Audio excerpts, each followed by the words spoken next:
फिलहाल मैं जिस जगह पे खड़ा हूँ ये तत्कालीन जंगल महल, वर्तमान झारखंड, जिला सरायकेला खरसावां, अनुमंडल चांडिल, निमडी प्रखंड, गोडी पंचायत और ये जगह है केतुंगा।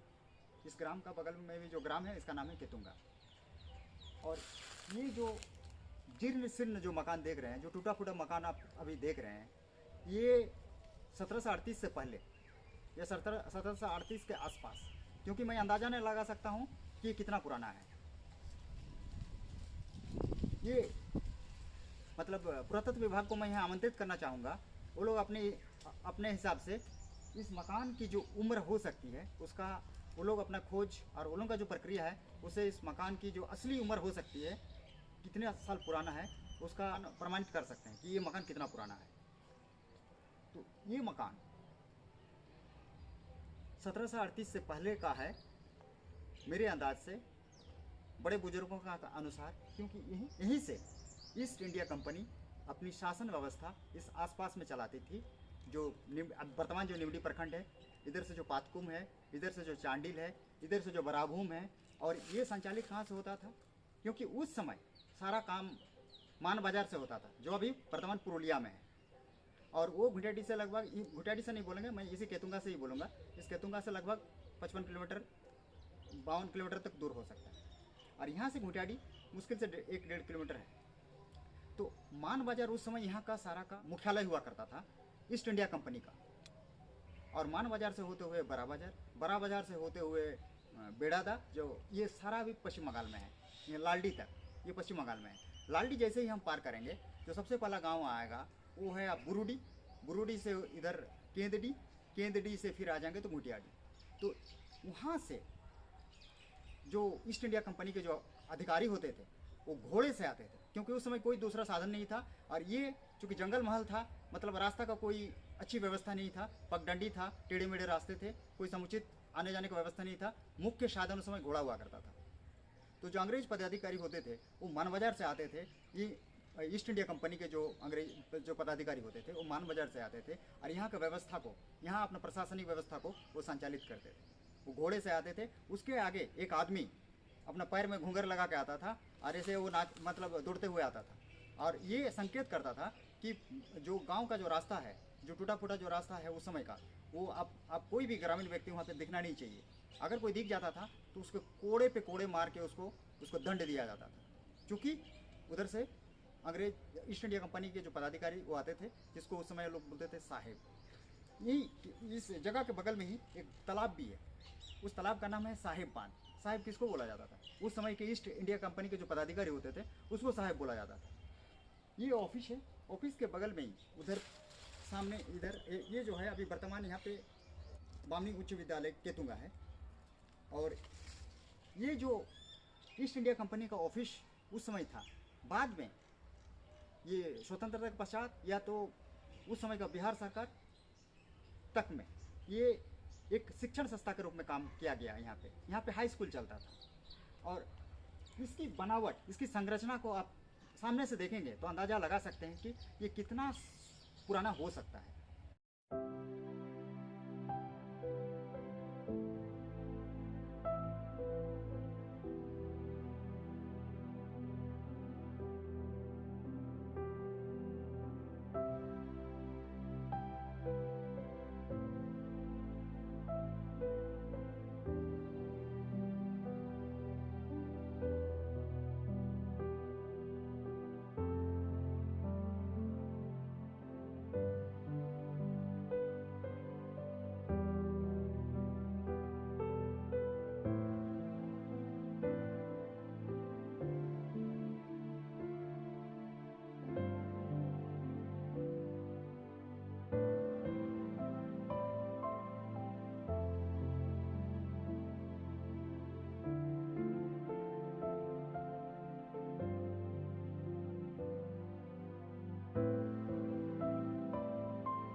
और उस समय का पंखा व्यवस्था तो था नहीं। ऊपर में एक इस टाइप का एक लकड़ी का तख्ता हुआ करता था जिसमें कपड़ा लगा हुआ रहता था, और उससे नीचे एक डोरी लगा हुआ रहता था, जहाँ पे ईस्ट इंडिया कंपनी के पदाधिकारी जो कुर्सी में बैठते थे ऑफिस का काम संचालन करने के लिए, तो वहाँ के जो नौकर होते थे वो इस तरीके से रस्सी का ऊपर नीचे करते थे, जिससे ऊपर से नीचे यहाँ का हवा होती थी। साथ ही इसके इधर एक कुआं है जो पानी का व्यवस्था के लिए वो लोग ने अपने उसी समय के कुआं निर्माण किए थे, जिससे वो लोग अपना मेरे ख्याल से पीने उन्हें का पानी का वहाँ से अब लोग यूज़ करते थे। इसके बाद मैं दिखाऊंगा कि जो ईस्ट इंडिया कंपनी के पदाधिकारी जो मनबाजार से आते थे और उसके बाद यहाँ का व्यवस्था को संचालित करते हुए उसी दिन तो वापस नहीं जा सकते हैं, इसीलिए रात्रि विश्राम के लिए उन लोगों का अपना रात्रि विश्राम का घर है, जो इसके बाद मैं जाऊँगा। हाँ, एक बात यहाँ मैं आपको बता दूँ कि सारा काम उस समय मनबाजार से संचालित होता था, और 1838 को मनबाजार का जितना सारा ऑफिस था ये ऑफिस पुरुलिया शिफ्ट कर दिया गया 1838 को। तो ये सारा काम यहाँ मनबाजार से होता था। ये जो खंडहर जैसा मकान दिख रहा है ये ईस्ट इंडिया कंपनी के जो अधिकारी होते थे जो मनबाजार से आते थे, वो रात्रि विश्राम के लिए इसी मकान का उपयोग करते थे, और यहीं से रात्रि विश्राम करके ये बगल में जो मैंने आप लोगों को इससे पहले जो ऑफिस दिखाया था वहाँ से सारा काम ये लोग यहाँ सुचारू रूप से चलाते थे।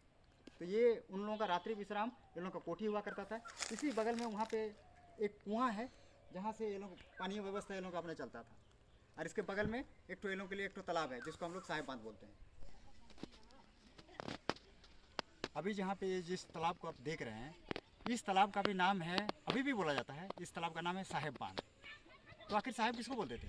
ईस्ट इंडिया कंपनी के जो पदाधिकारी होते थे उन्हें साहेब बोलते थे, और उन्हीं के नाम से भी इस तालाब का नाम पड़ गया है साहेब बांध। अभी भी बोलते हैं इसको साहेब बांध बोलते हैं। बगल में बांधटाड़ बोल के जो गांव है, और मेरे ख्याल से ईस्ट इंडिया कंपनी के जो अधिकारी होते थे उन्होंने उस वक्त इस तालाब का निर्माण करवाया था।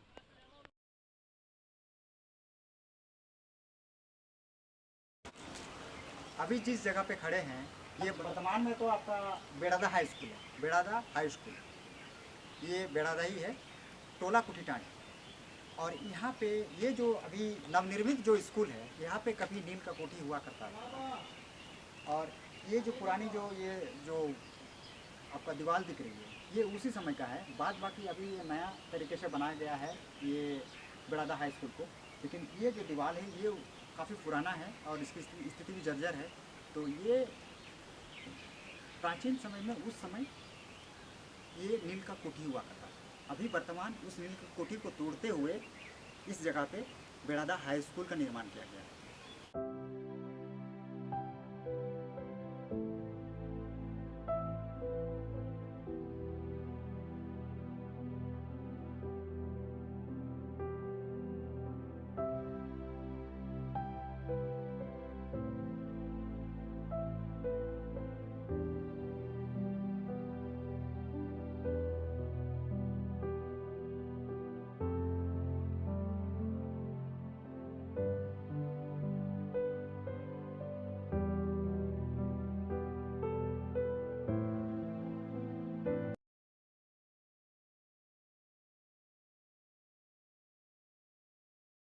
तो जैसा कि हम लोग जानते हैं घुटियाडीह को एक आदर्श ग्राम का दर्जा दिया गया है, और ये वीर शहीद रघुनाथ महतो जो चुवाड़ विद्रोह के महानायक थे उनके चलते घुटियाडीह को एक आदर्श ग्राम का दर्जा दिया गया है। और उसके तहत ये घुटियाडीह को मिला है एक सांसद भवन। आदर्श ग्राम के चलते घुटियाडीह को मिला है एक ये ग्राम सांसद भवन, जहाँ पे ग्राम का बहुत सारे जो मीटिंग्स वगैरह होता है, ग्राम का बहुत सारे जो समस्याओं का होता है उसका समाधान यहीं पे आके ग्राम प्रधान के साथ सारे ग्रामीण आके यहाँ पे बैठ के मिलजुल के कोई समस्या का समाधान निकालते हैं। तो ये है ग्राम सांसद भवन घुटियाडीह का। घुटियाडीह को चूँकि आदर्श ग्राम का दर्जा मिला है और शिक्षा के दृष्टिकोण से घुटियाडीह को मिला है ये उत्क्रमित मध्य विद्यालय घुटियाडीह। तो ये शिक्षित करने के लिए आदर्श ग्राम के तौर पे ये उत्क्रमित मध्य विद्यालय घुटियाडीह को एक शिक्षण संस्था मिला है। आदर्श ग्राम के तहत घुटियाडीह को मिला है ये जल मीनार, जहाँ से घुटियाडीह को पेयजल की सुविधा प्राप्त होगी, इसलिए इस जल मीनार को बनाया गया है। हालांकि वर्तमान में कुछ दिन तक ये तो सही सलामत चला, लेकिन अभी पूरे ग्राम को पेयजल की सुविधा उपलब्ध नहीं है इस जल मीनार से। तो मैं झारखंड सरकार से अपील करना चाहूँगा कि जब आदर्श ग्राम का दर्जा दिए हैं और जब जल मीनार यहाँ पे दिया गया है तो ये कार्य भी सुचारू रूप से होना चाहिए।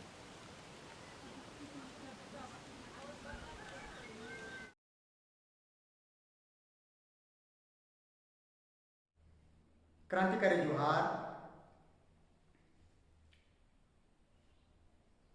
एक सवाल, चुवाड़ किसी जाति का नाम है क्या? संपूर्ण भारतवर्ष में चुवाड़ किसी भी जाति का नाम है? नहीं है, क्योंकि चुवाड़ एक गाली है।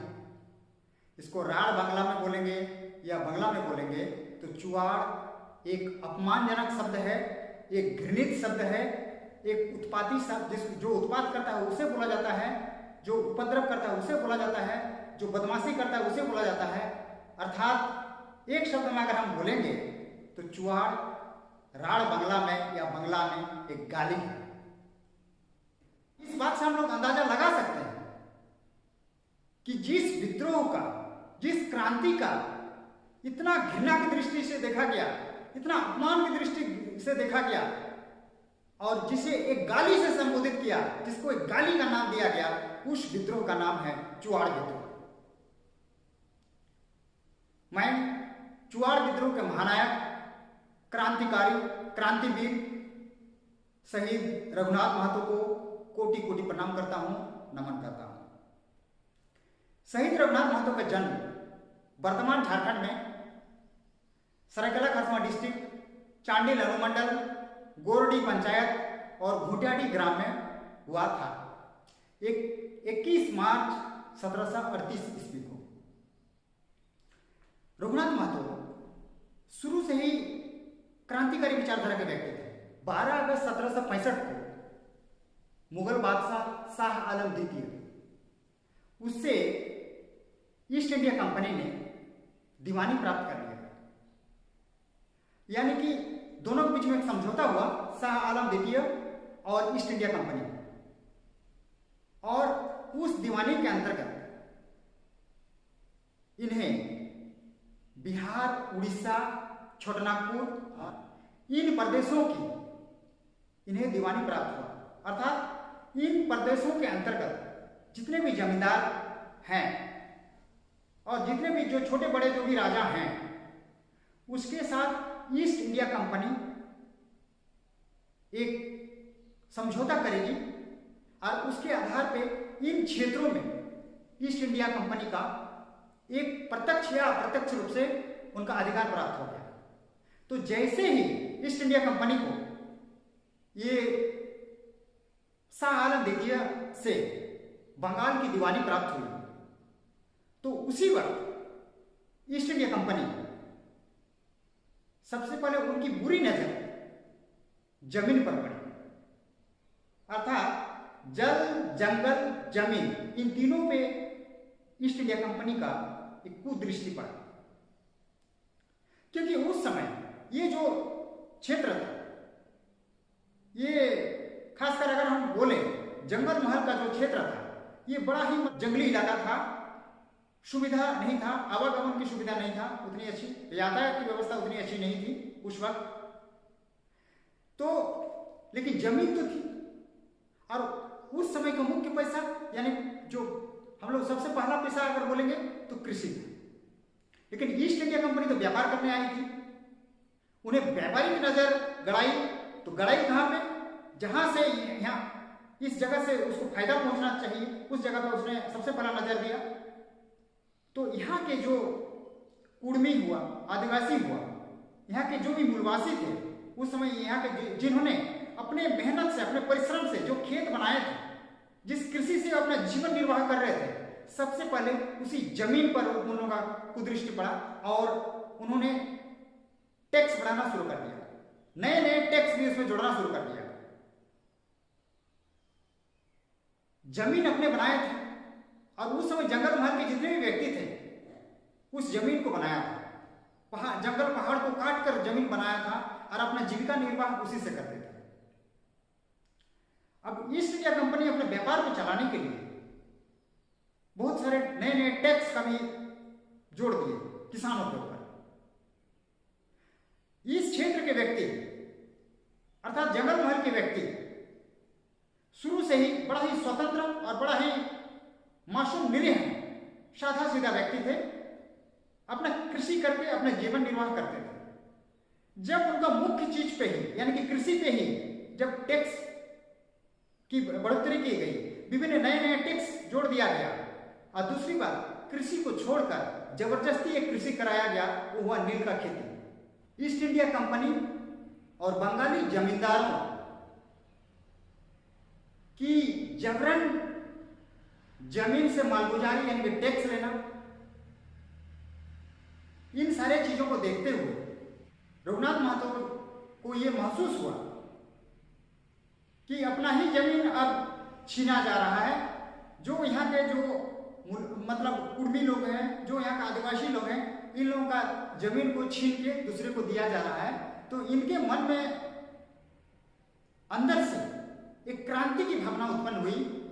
उस वस्तु स्थिति को देखते हुए, उस सिचुएशन को देखते हुए इनके मन में एक भावना उत्पन्न हुई कि अब क्रांति, विद्रोह या लड़ाई के अलावा और कोई चारा नहीं है। अगर अपनी जमीन में हक के साथ, अपनी मतलब स्वाधीनता के साथ अगर जीना है तो एकमात्र रास्ता रह गया है, वो है या क्रांति लाना या तो फिर आमने सामने की लड़ाई। इन्हीं सब को देखते हुए 1769 फाल्गुन पूर्णिमा के दिन एक घुटियाडी से लगभग 5 किलोमीटर दूर है, यहाँ का विशाल मैदान में एक सभा का आयोजन किया गया और तमाम किसानों को बुलाया गया जिन्होंने अपनी मेहनत से अपना खेत बनाया था। और अंग्रेजों के विरुद्ध यानी कि अर्थात ईस्ट इंडिया कंपनी के विरुद्ध और उस समय के जमींदारों के विरुद्ध, जो अंग्रेजों का पिट्ठू बन चुके थे, जो अंग्रेजों के पीछे पीछे घूमते थे, अंग्रेजों के इशारे पर जो अपना काम करते थे, इनके खिलाफ एक विद्रोह और एक क्रांति का शुरुआत किया गया। उस जगह को अभी रघुनाथपुर के नाम से ही जानते हैं। और यहाँ पे उन्होंने एक स्वर में एक नारा दिया कि अपना गांव अपना राज, दूर भगाओ विदेशी राज। और इसी नारा के साथ सबने एक स्वर से कहा कि हम टैक्स नहीं देंगे, हमने अपने मेहनत से जमीन बनाया है, हम स्वतंत्र विचारधारा के व्यक्ति हैं, हम किसान हैं, हमारे ऊपर ईस्ट इंडिया कंपनी टैक्स कैसे ला सकती है? जमीन तो मेरा है, उसमें हक तो मेरा है, जबरदस्ती कोई कंपनी आके हमारे ऊपर कैसे कोई टैक्स ला सकता है? और वो ऐसा टैक्स जो हम दे नहीं सकते, और देंगे भी क्यों? अपना जब जमीन है तो हम अपना टैक्स क्यों दें? अभी जरूरत से ज्यादा टैक्स। भारत का मुक्ति संग्राम में लेकर अयोध्या सिंह यह कहते हैं कि इस विद्रोह का जो मूल कारण है वो किसान लोगों का विद्रोह रहा और पाइकों का विद्रोह रहा। और ये उन्हें ये डर लगने लगा, अगर ईस्ट इंडिया कंपनी का जो काम करने का जो तरीका था, जो टैक्स लेने का तरीका था, उससे बचने के लिए सबसे पहले इस विद्रोह का सृष्टि हुआ। उस वक्त मेदिनीपुर के तत्कालीन कलेक्टर रेवेन्यू बोर्ड के जो जमीन जायदाद का जो टैक्स लेते थे, कोई पत्र लिखा, और लिखा कौन? ये ईस्ट इंडिया कंपनी वाले, कि ईस्ट इंडिया कंपनी को सुचारू ढंग से चलाने के लिए सबसे ज्यादा जरूरत किसकी पड़ी? तो ईस्ट इंडिया कंपनी अपना सेना रखना शुरू कर दिया, अपना फौज रखना शुरू कर दिया, अपने साथ पुलिस रखना शुरू कर दिया। लेकिन ईस्ट इंडिया कंपनी जब व्यापार करने आई है, जो अपना फौज रख रही है, अपना सेना रख रही है, अपना पुलिस रख रही है, तो उन लोगों को वेतन कहां से मिलेगा? पुलिस को सुविधा कहां से दी जाएगी? तो उन सुविधाओं को उन्हें सुविधा देने के लिए किसानों को ज्यादा टैक्स दिया गया, क्योंकि ईस्ट इंडिया कंपनी को लगा कि अगर मैं सुचारू रूप से यहाँ पे अपना ये प्रशासन को चलाऊं, सुचारू रूप से अपना व्यापार को चलाऊं, तो इसमें सबसे पहले हमको प्रशासनिक ढंग से इन लोगों को दबोचना पड़ेगा, इन्हें दबाना पड़ेगा। लेकिन दबाएगा कौन?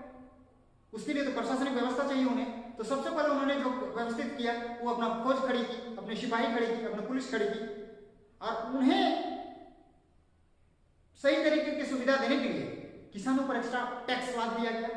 रघुनाथ महतो ने परिस्थिति को देखते हुए उन्हें लगा कि ये आवेदन निवेदन का वक्त नहीं है, अब ये लड़ाई, अपनी वजूद की लड़ाई, अपने अस्तित्व की लड़ाई, अपना हक का जमीन को बचाने के लिए लड़ाई, ये अब अस्त्र शस्त्र से ही होगा। रघुनाथ महतो बहुत जल्द जंगल महल में एक सशक्त नेता के रूप में उभर गए। सबको ही इनका बात को सुनना शुरू किया, क्योंकि ये हक की लड़ाई में साथ दे रहे थे, इसीलिए सबको इनका साथ देना शुरू कर दिया और एक बहुत बड़ा क्रांतिकारी के रूप में सबके सामने आए। इनमें चूंकि नेतृत्व करने की शक्ति था, नेता हम किसको बोलेंगे जिसमें नेतृत्व करने का शक्ति होगा, तो ये भी एक सशक्त नेता के रूप में उभर कर सामने आए और चूंकि ये सही चीज में आवाज उठा रहे थे, सबको अपना हक के बारे बता रहे थे, सबको अपना अधिकार के बारे बता रहे थे, इसीलिए सबको इनका बहुत ही सम्मान करते थे और इनके विचारधारा से सबको अभिभूत हो गया और सबको इनका साथ देना शुरू कर दिया। शुरू में तो कुर्मी और आसपास के जो यहाँ के जो भूमिज हैं, यानी कि आदिवासी जिसको बोलेंगे, उन्होंने साथ दिया। बाद में संथाल लोग और तमाम आसपास के जितने सारे भी जाति वर्ग के लोग थे, सबको ही इनका साथ दिया।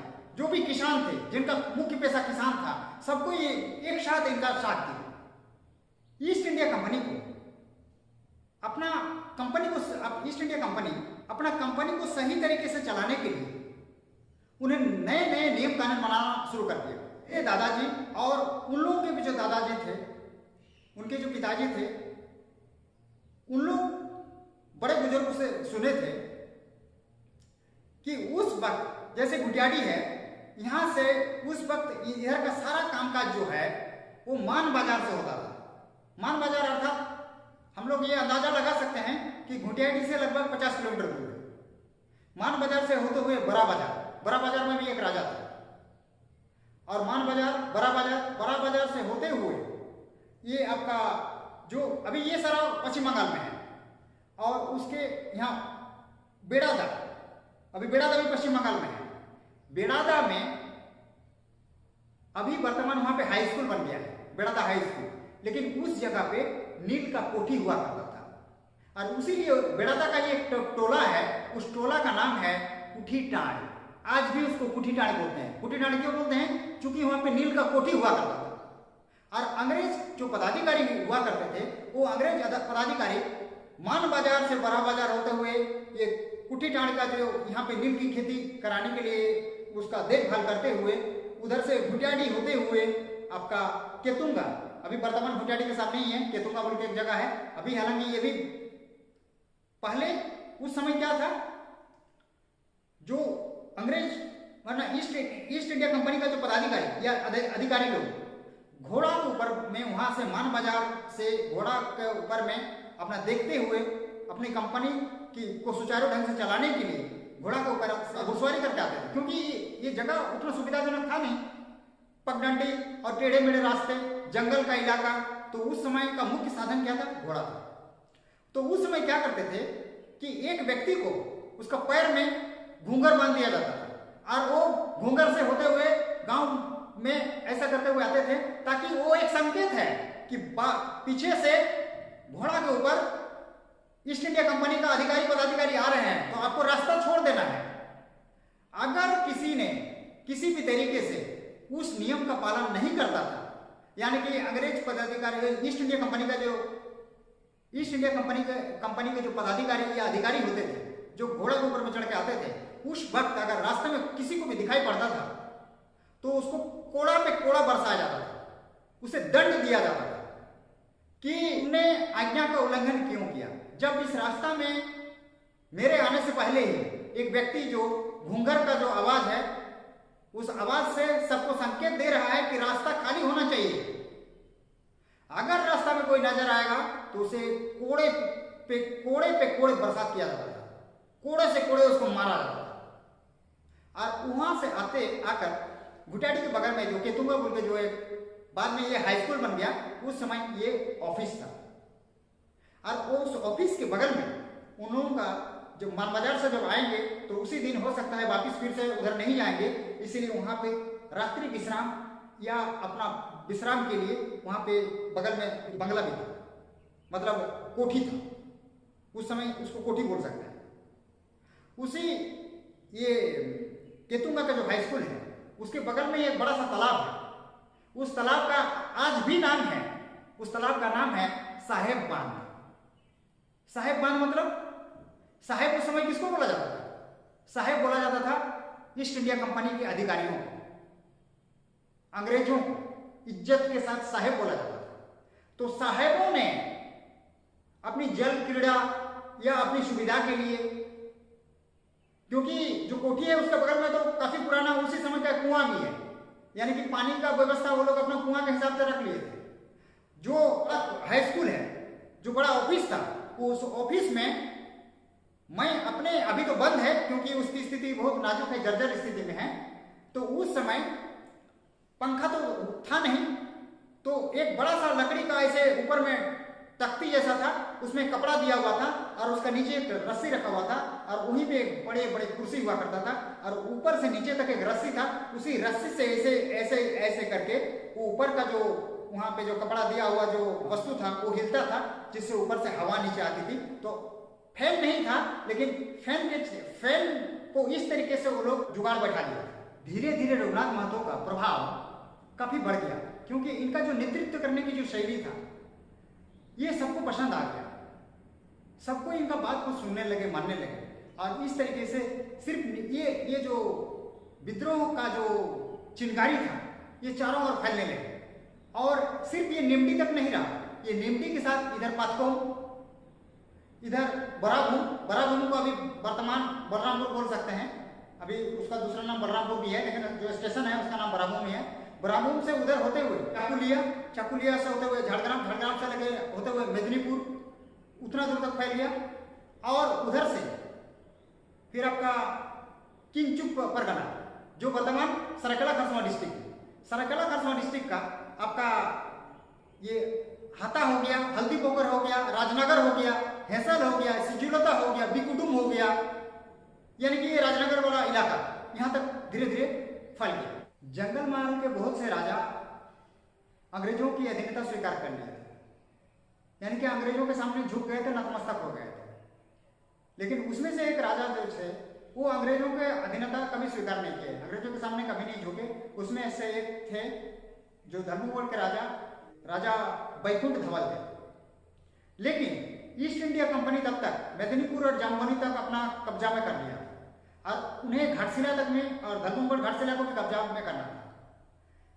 तो राजा बैकुंठ धवल देव क्या थे, ये घाटशिला के सामने अपना सेना के टुकड़ा को रख दिया था, अपना जो फौज था, अपना राज फौज को वहां पर रख दिए थे। क्योंकि उधर से मेदिनीपुर जामबनी को कब्जा करते हुए वो लोग घाटशिला इस इलाका को भी कब्जा करना चाहते थे। इस बीच में कंपनी का फोर्स, राजा बैकुंठ धवल देव का फोर्स लड़ाई हुई, जिसमें अंग्रेजी फौज के सामने, मतलब ईस्ट इंडिया कंपनी का फोर्स के सामने राजा धवल देव का फौज टिक नहीं पाई और राजा धवल देव पराजित हुए और इनको मेदिनीपुर का जेल में डाल दिया गया। और उन्हीं के स्थान पर उनका जो भतीजा थे जगन्नाथ धवल देव, उनको राजा नियुक्त कर दिया गया।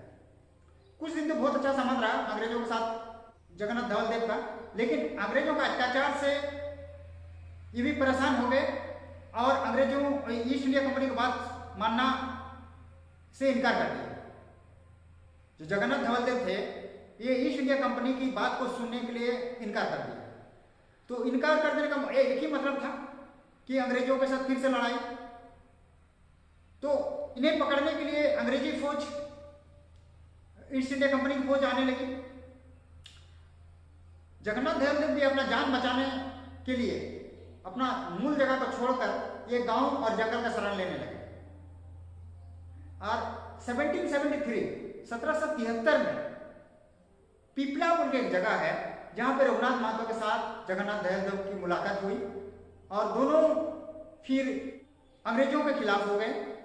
चूंकि अंग्रेजों के दुश्मन बन चुके थे रघुनाथ महतो और जगन्नाथ धवल देव। रघुनाथ महतो एवं जगन्नाथ धवल देव को पकड़ने के लिए ईस्ट इंडिया कंपनी की जो पुलिस फोर्स थी वो लेफ्टिनेंट गुडियार के नेतृत्व में जगह जगह छापेमारी कर रहे थे, गांव गांव में इन लोगों को ढूंढा जा रहा था रघुनाथ महतो जी को, लेकिन ये पकड़ में नहीं आ रहे थे क्योंकि इन्हें गुरिल्ला युद्ध आता था। ये गांव के व्यक्ति थे, जंगल में रहने वाले व्यक्ति थे, इसीलिए किस जंगल में कब छुप जाते थे ईस्ट इंडिया कंपनी की जो फौज थी, उसकी सिपाही का जो टुकड़ी था, उन्हें पता ही नहीं चलता था। इसके साथ ही गांव गांव में चुआड़ विद्रोहियों का बहुत बड़ा संगठन बन गया था और सब में एक सामूहिक एकता आ गई थी प्रत्येक समुदाय में। और रघुनाथ महतो के संगठन से, यानी कि चुआड़ विद्रोहियों से, रघुनाथ महतो का जो संगठित चुआड़ विद्रोही थे, मतलब जो चुआड़ विद्रोह में शामिल हो चुके थे, इस संगठन से अंग्रेज मेदिनीपुर, हजारीबाग, रामगढ़, माकुड़ा, इधर से होते हुए कोल्हान, चाईबासा तक भयभीत रहते थे। इन चुआड़ विद्रोहियों से इतने सारे क्षेत्र के ईस्ट इंडिया कंपनी मतलब बहुत ही भयभीत रहते थे कि चुआड़ विद्रोही अटैक न कर दे, चुआड़ विद्रोही कब हमारे ऊपर हमला न कर दे, धावा न बोल दे। रघुनाथ महतो और जगन्नाथ धवल देव, इन लोगों ने घाटशिला के राजा, जहां पे ईस्ट इंडिया कंपनी की जो पुलिस फोर्स थी, वहां पे लगभग 5000 चुआड़ विद्रोहियों के साथ हमला कर दिया। और हमला इतना आक्रामक रूप से था कि ईस्ट इंडिया कंपनी और उस समय के जो घाटशिला के राजा थे, उन्हें नरसिंहगढ़ किला में जाकर शरण लेना पड़ गया। ये हमला इतना ही खतरनाक तरीके से था। ये घटना घटने के बाद कप्तान फोर्बिस को भारी पुलिस बल के साथ मेदिनीपुर से आना पड़ गया घाटशिला, क्योंकि चुआड़ विद्रोही जो लगभग 5000 की तादाद में रघुनाथ महतो के नेतृत्व में गए हुए थे, साथ में जगन्नाथ धवलदेव भी थे, इन्हें दमन करने के लिए मेदिनीपुर से अतिरिक्त पुलिस बल लाया गया कप्तान फोर्बिस के नेतृत्व में। घाटशिला में फिर से एक लड़ाई शुरू हो गई। लगभग 5000 जो चुआड़ विद्रोही थे, रघुनाथ महतो के नेतृत्व में चुआड़ विद्रोहियों का और ईस्ट इंडिया कंपनी की पुलिस फोर्स के साथ घाटशिला में एक लड़ाई हुई। लेकिन मेदिनीपुर से काफी ज्यादा संख्या में पुलिस बल आ गए थे ईस्ट इंडिया कंपनी की, इसीलिए चुआड़ विद्रोही उन लोगों के सामने टिक नहीं पाया। क्योंकि चुआड़ विद्रोही जो लड़ाई करते थे, इनका पारंपरिक हथियार हुआ करता था, उसमें तीर धनुष, घुमचा, गुलेल, फरसा, टांगी, कुल्हाड़ी, बल्लभ, ये सारा हथियार हुआ करता था, पारंपरिक हथियार। और उन लोगों के पास अत्याधुनिक हथियार था, उन लोगों के पास बंदूक वगैरह था, तो उन लोगों के सामने ये टिक नहीं पाते थे। तो ये घमासान लड़ाई में चुआड़ विद्रोही उन लोगों के सामने टिक नहीं पाए और इस लड़ाई में जोड़सा ग्राम के आपका माझिया महतो, बालकू महतो, रंगा महतो, कालचिती ग्राम के आनंद महतो, रघु महतो, जगन्नाथपुर ग्राम के कुकुल माझी, शंकर माझी के साथ लगभग दर्जनों चुआड़ विद्रोही मारे गए और इन्हें वापिस अपना गांव आना पड़ा। घाटशिला की जो लड़ाई है उसको स्थगित करते हुए फिर से नई रणनीति के साथ इन्होंने कुछ करने के लिए ये फिर से अपना बैकफुट में आए और ये अपना गांव चले गए। चुआड़ विद्रोह की आक्रामकता को देखते हुए नवंबर 1773 को छोटानागपुर का जो क्षेत्र था, ये पहले पटना काउंसिल के अंतर्गत आता था।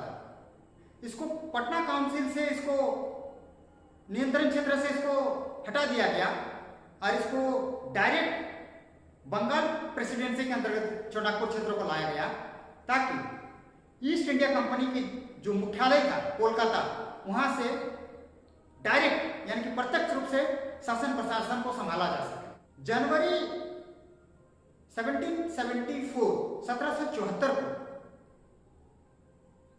फसल कटाई के बाद रघुनाथ महतो के नेतृत्व में चुआड़ विद्रोही फिर से एक बार घाटशिला में आक्रमण किए, क्योंकि उस समय उधर का सारे जो ईस्ट इंडिया कंपनी की जो पुलिस फोर्स था वो घाटशिला में रहते थे। घाटशिला और मेदिनीपुर उन लोगों का दो, घाटशिला छोटा केंद्र था, मेदिनीपुर उन लोगों का बड़ा केंद्र था। लड़ाई भी इसलिए होती थी क्योंकि ब्रिटिश ईस्ट इंडिया कंपनी की जो सेना की टुकड़ी थी उनके पास जो अत्याधुनिक हथियार था उसको छीनने के लिए, ताकि चुआड़ विद्रोहियों के पास भी अत्याधुनिक हथियार हो, जिससे ईस्ट इंडिया कंपनी की जो फौजी की टुकड़ी थी उसके साथ डट कर मुकाबला किया जा सके, इसलिए। और जब इन्होंने ईस्ट इंडिया कंपनी की फोर्स की जो टुकड़ी थी, ये आपका बोड़ागुड़ा, नरसिंहगढ़, चाकुलिया, मुसाबनी, डामपाड़ा,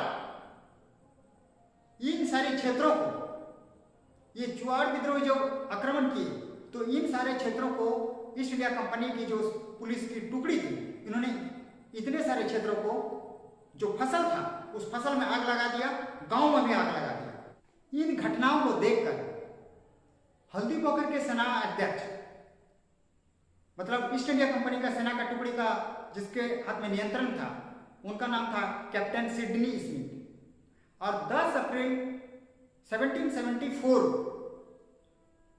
को उन्होंने मेदिनीपुर के जो रेजिडेंट थे उनको सूचना दिए कि अब चुआड़ विद्रोहियों के खिलाफ लड़ना मुश्किल हो गया है और अब इनके ऊपर दमन करने के लिए, इनके विद्रोह को दबाने के लिए, कुचलने के लिए अब फौजी कार्रवाई करनी पड़ेगी। ईस्ट इंडिया कंपनी अब असमर्थ है इसके चुआड़ विद्रोहियों को शांत करने के लिए, दमन करने के लिए। अब इनके ऊपर अंग्रेजी सेना का भी जरूरत है और इनके ऊपर अब फौजी कार्रवाई करनी पड़ेगी, क्योंकि चुआड़ विद्रोही का उस समय, ये चुआड़ विद्रोहियों की जो जगह है ये धीरे धीरे काफी जगह पे फैल गई। ये सिर्फ निमटी, पातकोम, ये इलाका ही काफी नहीं रहा, ये फैल गया ढालगुंगड़, निमटी, पातकोम, किमचुक परगना, जो सरायकेला खरसावां, जो राजनगर, हाता, हल्दी पोखर, हैसर, सिजुलता, ये बिकुटुम, राजनगर, ये इलाका है। उसके साथ बराभूम, पुरुलिया, झरिया, पंचेत, पूर्वी क्षेत्र में मेदिनीपुर तक, और इधर कोल्हान परमंडल, चांगसा, इतना सारा क्षेत्र में ये चुआड़ विद्रोही का एक संगठन बन गया और सब कोई एक दूसरे को मदद करते थे, साथ देते थे, कोई भी लड़ाई नहीं। मेदिनीपुर के जो प्रधान सेटलमेंट ऑफिसर थे जेसी प्राइस, उनका कहना था कि चुआड़ विद्रोही लगभग प्रत्येक अंचल में अब लड़ाई करना शुरू कर दिए थे। प्रत्येक अंचल का जो मुख्यालय होता था वहां पे अब लड़ाई करना शुरू कर दिए थे। रघुनाथ महतो के नेतृत्व में 18 मई 1774 को बराभूम, जो मतलब घोटियाडी से बराभूम लगभग 10-12 किलोमीटर है, जिसको वर्तमान दूसरे नाम से जानते हैं बलरामपुर, बलरामपुर से आपका पश्चिमी दिशा में बागमुंडी बोल के अभी पहाड़ है, उसी बागमुंडी से थोड़ा सा उधर जाएंगे तो अभी वो अयोध्या डैम भी है वर्तमान में, तो बागमुंडी पहाड़, वहां माठा पहाड़ भी है, बागमुंडी पहाड़ भी है। वहां पर लेफ्टिनेंट गुडियार को सूचना मिली कि चुआड़ आंदोलनकारी वहां पे सभा कर रहे हैं और उसको पकड़ने के लिए लेफ्टिनेंट गुडियार चले आए। लेकिन विद्रोहियों को चूंकि गुरिल्ला युद्ध में ये काफी परिचित थे, जंगल और यहाँ की वस्तु स्थिति से काफी परिचित थे, इसलिए गुडियार पकड़ नहीं पाए और 25 जुलाई की रात दामोदर नदी पार करते हुए रघुनाथ महतो चुआड़ विद्रोही संगठन के साथ झरिया के जो राजा थे वहां का जो शस्त्र था, वहां का शस्त्र भी अत्याधुनिक शस्त्र था और वहां पे भी ईस्ट इंडिया कंपनी की सेना की टुकड़ी के साथ उनका तालमेल था, तो साथ में वो लोग रहते थे। उस शस्त्रगार को लूटने का रघुनाथ महतो और इनका संगठन में जो भी चुआड़ विद्रोही थे उन्होंने एक प्लान बनाया। इसी बीच ईस्ट इंडिया कंपनी ने एक फरमान जारी कर दिया कि जो भी रघुनाथ महतो का साथ देगा और जो चुआड़ आंदोलन में साथ देगा, अगर वो पकड़ा गया तो उसे मृत्यु दंड की सजा मिलेगी, उसे प्राण दंड मिलेगा, सरेआम उसको फांसी दी जाएगी। लेकिन चुआड़ आंदोलनकारी रघुनाथ महतो के नेतृत्व में कहाँ रुकने वाले थे। इन्हें तो बस ईस्ट इंडिया कंपनी को यहां से मार कर भगाना। तो इसी जुनून में यह फरमान जारी होने के बाद जैसे आग में घी दिया जाता है, उसी तरीके से आंदोलनकारी में एक नया उबाल और जोश आ गया। 1776 1776 को चुआड़ विद्रोह का एक नया और केंद्र बन गया। वहां से भी काफी सारा चुआड़ विद्रोह में शामिल होने के लिए किसान उत्सुक हुए और उन्होंने चुआड़ विद्रोह का साथ देने का शुरू किया। और यह जगह था रांची और पुरुलिया के बीच में सिल्ली। मुख्य केंद्र सिल्ली बन गया और वहां का अगुवाई कर रहे थे, चुआड़ विद्रोह का आंदोलन का जो नेतृत्व कर रहे थे वो थे एक झगड़ू महतो और दूसरा था डोमन भूमिज। और इसके साथ ही ये लड़ाइयां पाक्कुम होते हुए सिल्ली, सुनाहतू, बुंडू, रामगढ़, हजारीबाग की ओर बढ़ने लगे। संगठन में वृद्धि होने लगी, लड़ाई को बल मिलने लगा। और इस बीच ईस्ट इंडिया कंपनी इसको दमन करने के लिए मतलब एड़ी चोटी का जोर लगाना शुरू कर दिया।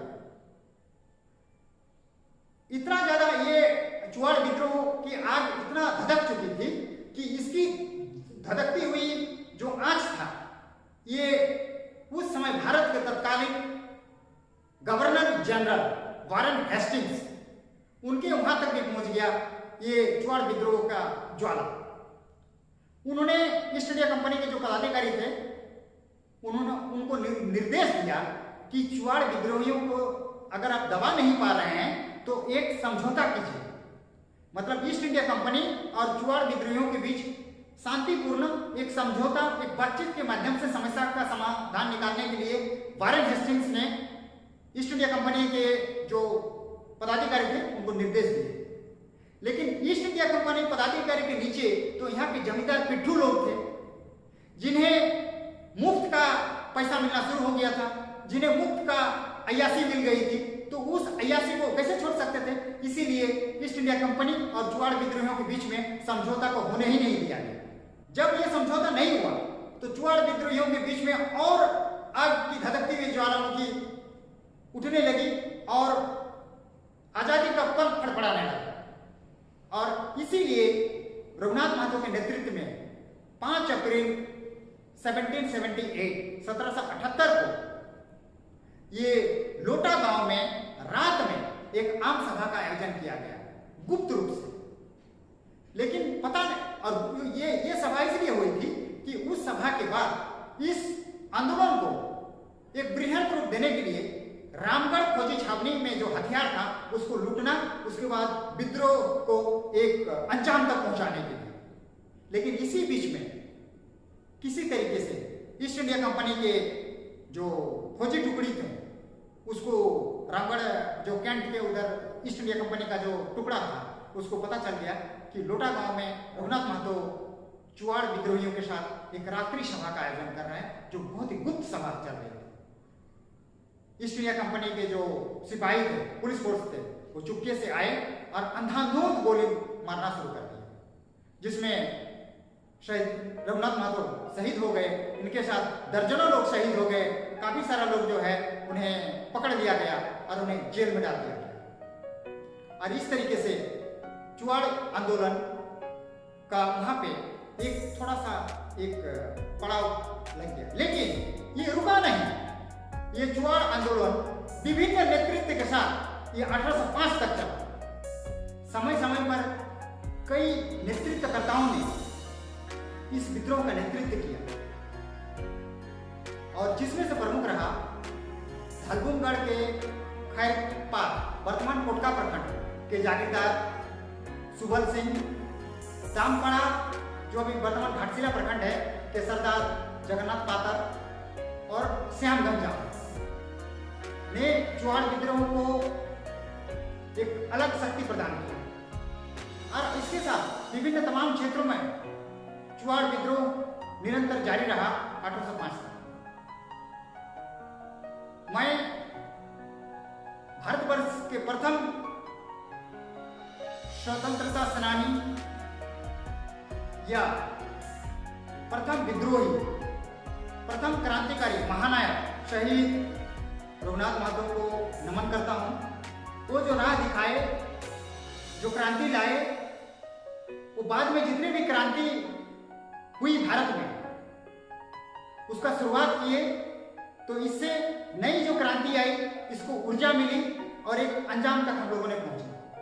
इनको सम्मान देने के लिए 21 मार्च को इनका जन्म जयंती के अवसर पर गुटियाडी में श्रद्धा सुमन अर्पित किया जाता है और 5 अप्रैल को जो लोटा जहाँ पे इनकी शहादत हुई है, वहाँ पे भी इनको श्रद्धा सुमन किया जाता है। आज मैं पुनः एक बार फिर से इनके चरणों में श्रद्धा सुमन अर्पित करते हुए चुआड़ विद्रोह के महानायक शहीद रघुनाथ महतो को